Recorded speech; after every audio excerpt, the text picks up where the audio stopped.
Hello, friends! So, I have something to confess. One summer a few years ago, when I was still in middle school, I was walking around in an art store with my mom, and at some point we reached the painting corner, and there was a whole series of watercolor pans, every color I could possibly imagine. I found it so adorable that I wanted to buy a bunch of them right on the spot. Small detail, however, I had absolutely no idea what it was supposed to be used for, and I was not going to buy something to let it just sit on my shelf. So we came back home, and from then on, and for a few weeks, I spent literal hours every day researching about watercolors, where the pigments come from, what the best paper weight is, the different techniques. Any blog article or YouTube video I could find, I read or watched with the greatest attention. At some point, I felt like I knew the basics pretty well, but it was useless because I couldn't try anything of what I had learned.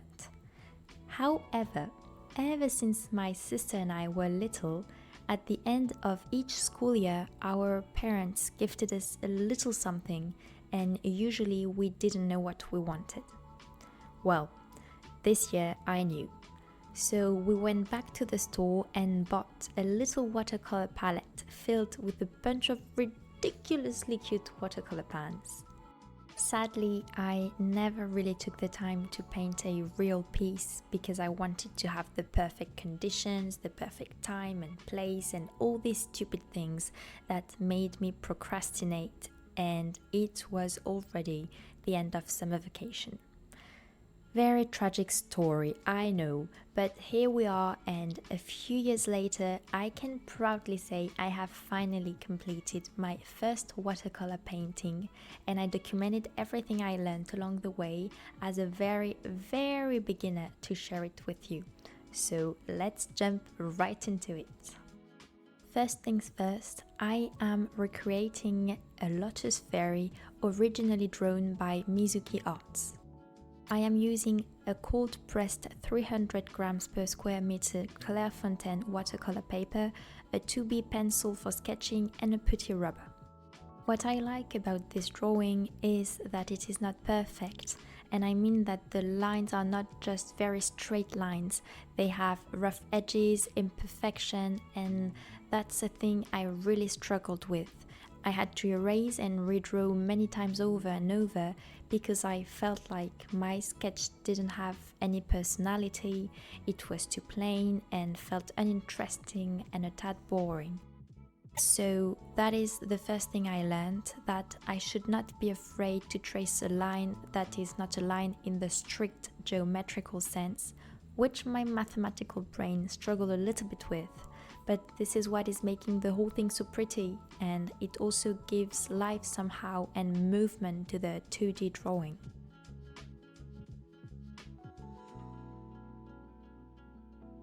The second thing I had trouble with were proportions. Even though I was often looking at the reference, I couldn't quite get the harmony it had. However, at some point, I took a step back and something switched in my brain. I managed to look at the painting from another perspective and with another mindset. I was actually no longer seeing it, but sort of studying and understanding where things were positioned, how many skirt heights the torso was, for example. And from there on, it was much easier to have a more coherent whole.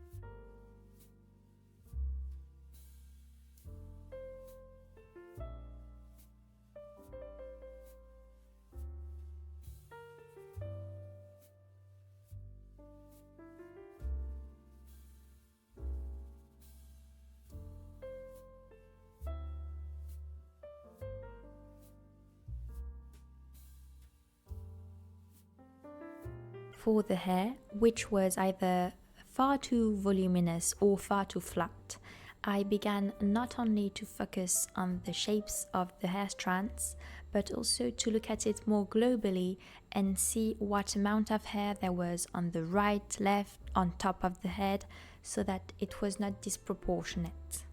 That realization, which I agree is part of the very basics for an artist, really helped me. There's a huge difference between knowing something and experiencing it, and I must admit it kind of felt like I unlocked a new superpower. Plus, I was a lot less disappointed in my work, which is quite pleasant.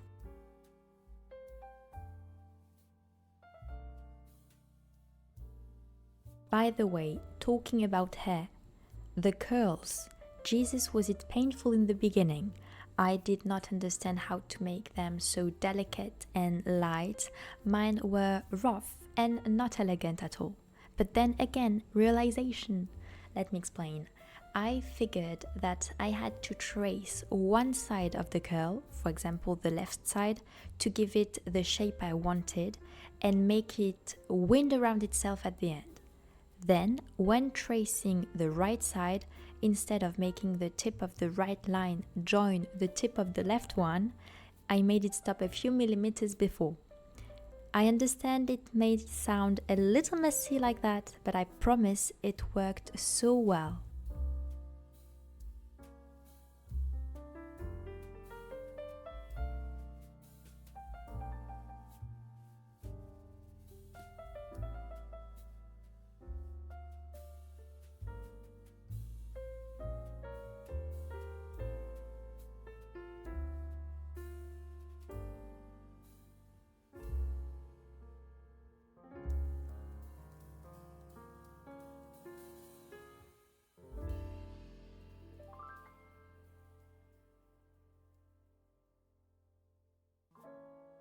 Another great improvement I made was related to the attention to detail. Let me give you an example. At the beginning, for the nose, I thought about the way I was going to draw the nostrils, the bridge of the nose, and maybe you've also experienced something similar, but sometimes when I try to draw the nose in every single detail, it looks like a big potato. Now, when I looked back at the reference, I noticed that the artist only gave the nose its basic shape and nothing more at first. The volume is actually given with watercolors later on, and I realized that it is the same for the hair. So, in the end, when I was done sketching, my drawing only had the rudimentary shapes and was really not more than a few lines on paper, which made me realize that I shouldn't expect my drawing at the first stages to look like the finished piece, because each part is equally important. The drawing kind of sets the global shapes, the watercolors give contrast, volume and life, the inking helps defining everything, and the white pen brings a touch of spark and light.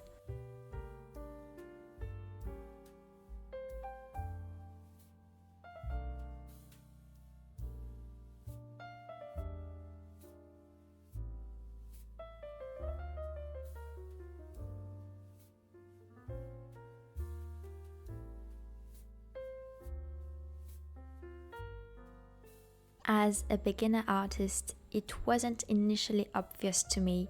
Maybe some of you are already much more experienced and I would love to get your advice on the topic, but sometimes it's good to just take time and realize those things, because then you feel less pressured and you know you just need to follow and trust the process, and only at the end will you get the result you wanted. At least that's how it felt for me.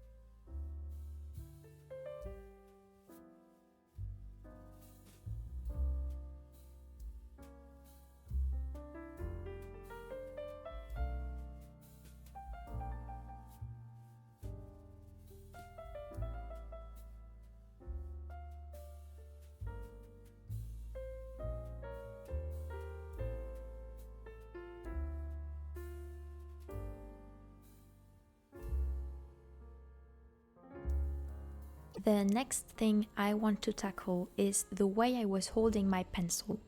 I was actually recording the process, and the camera would always autofocus on my hand instead of the paper, which was quite annoying.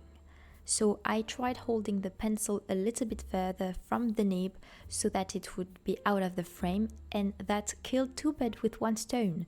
One, the camera was focusing on the paper again, and two, I felt much more comfortable drawing. My wrist was more supple in its movements, my pencil strokes were less clumsy, and also I was not applying too much pressure on the paper, which made the process more pleasant.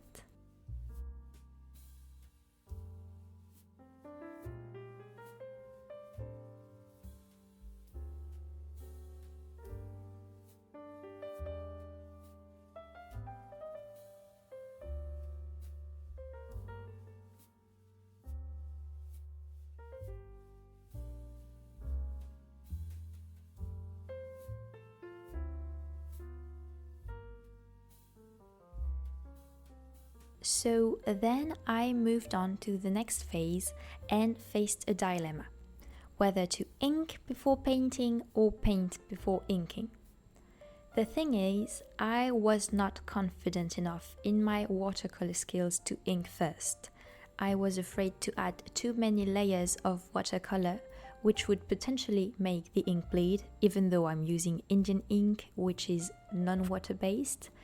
And I was also worried that the paper would tear apart, but it actually reacted perfectly fine to my, let's say it, questionable watercolor techniques. Anyway, even though I had almost never used watercolors, if there is one thing I remember from my researches, it is that I should always start with the lightest color and then darken layer by layer. So that's what I did, and for example, for the skin, the first layer was almost transparent.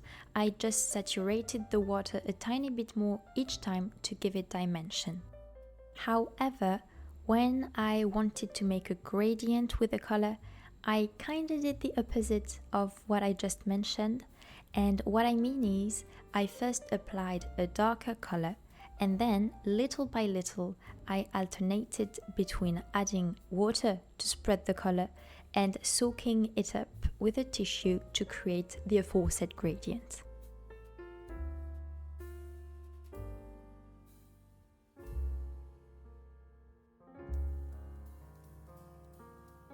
Now let's go back to the hair, and to create the curly aspect, I didn't really know how to proceed, so I just dipped my brush in the brown color. I dried it a little bit on my tissue and started to trace circles a little bit randomly, and I think it turned out pretty nice.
Moving on to the inking part. I am not the biggest fan of inking because the last time I inked something, it ruined the piece. But we are here to learn and improve, so here I go again. The thing is, at the beginning, I was tracing lines like Wally would, with very robotic and mechanical moves, and that was bothering me because it was taking away all the magic the drawing initially had. I was rusty, but as I went along, I think I started to get the hang of it, and the lines began to look more subtle and less sharp.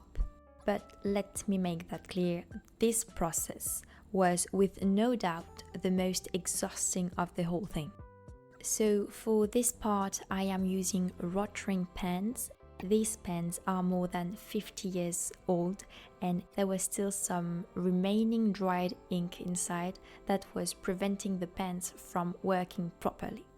So I literally spent 4 hours, yes ladies and gentlemen, 4 hours to clean them, wash them, dissolve the dried ink because I refused to use any other inking pen, even though I am not going to lie, at some point the idea crossed my mind. Once the rot rings were finally cooperating, I struggled a little bit with the angle I had to give the tip of the pen, but it ended up being quite simple because it had to be at 90 degrees. I began with the thicker lines and at that point I immediately thought that I chose the wrong pen and that it looked too rough. But I kept going. I took a thinner pen for smaller parts and an even thinner one for the tiny details, and once again the mantra is trust the process. Of course the contrast is more striking when there are only the thicker lines on the painting, but once the inking was done, I felt like it was pretty harmonious.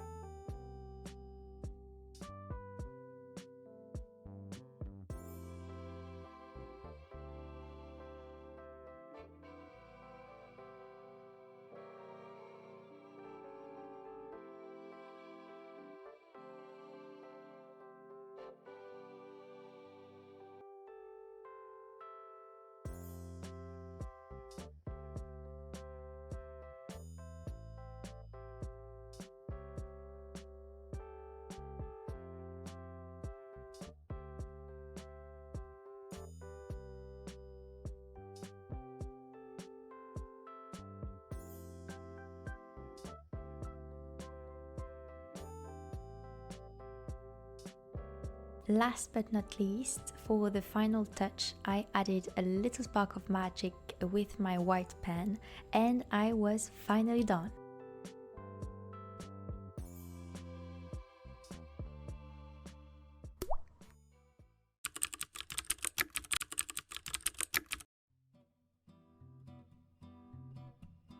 Doing this has been really soothing for the most part and also very much enlightening. Please tell me in the comments what you have been working on lately, or if there is something you would like to give a try to. I would love to know that. Sweet kisses. Thank you so much to MizukiArts for letting me reproduce their beautiful lotus fairy.